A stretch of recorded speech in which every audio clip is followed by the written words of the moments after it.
Une part importante des investissements du Fonds vert sert à soutenir la réduction des émissions de GES dans le secteur des transports qui, à lui seul, représente 41 % des GES émis au Québec.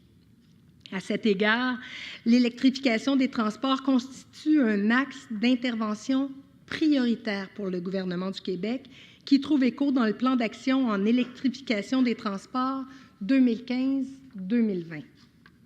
Ainsi, une série de mesures gouvernementales ont été lancées au cours des dernières années.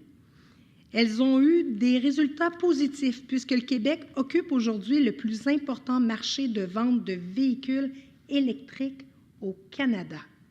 Le Québec compte près de 50 % des véhicules électriques circulant au pays. Et ce n'est qu'un début.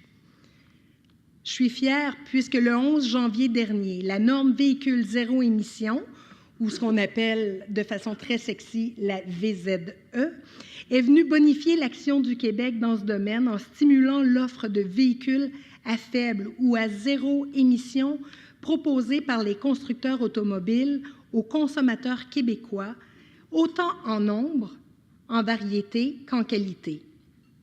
Lorsqu'on a fait cette norme, on a pensé aux consommateurs qui ont une soif pour le véhicule électrique et qui arrivaient plus souvent qu'autrement chez les concessionnaires où on se faisait dire « Mais votre véhicule que vous voulez, la belle petite voiture rouge électrique là, qui est là, que vous attendez, mais vous l'aurez dans 11 mois. »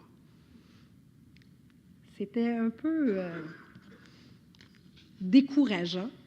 Donc, grâce à cette norme, ce que nous souhaitons vraiment, c'est que les consommateurs puissent avoir un plus grand nombre de véhicules, plus de modèles. Et je peux vous le dire, je vais vous le redire tout à l'heure, mais là, voilà, je suis dans ma lancée, alors j'y vais. Il y a 10 États américains qui ont une norme similaire à celle-ci. Et vous savez quoi? Les prix ont diminué. Le nombre de voitures a augmenté chez les concessionnaires, donc en disponibilité. Et ce que ça a permis de vendre plus de voitures et ainsi verdir le parc automobile, diminuer les GES. C'est exactement ce que je visais en proposant cette norme aux Québécois le 11 janvier dernier. Donc, cette norme, peut-être que je vais répéter ce qui sera dit.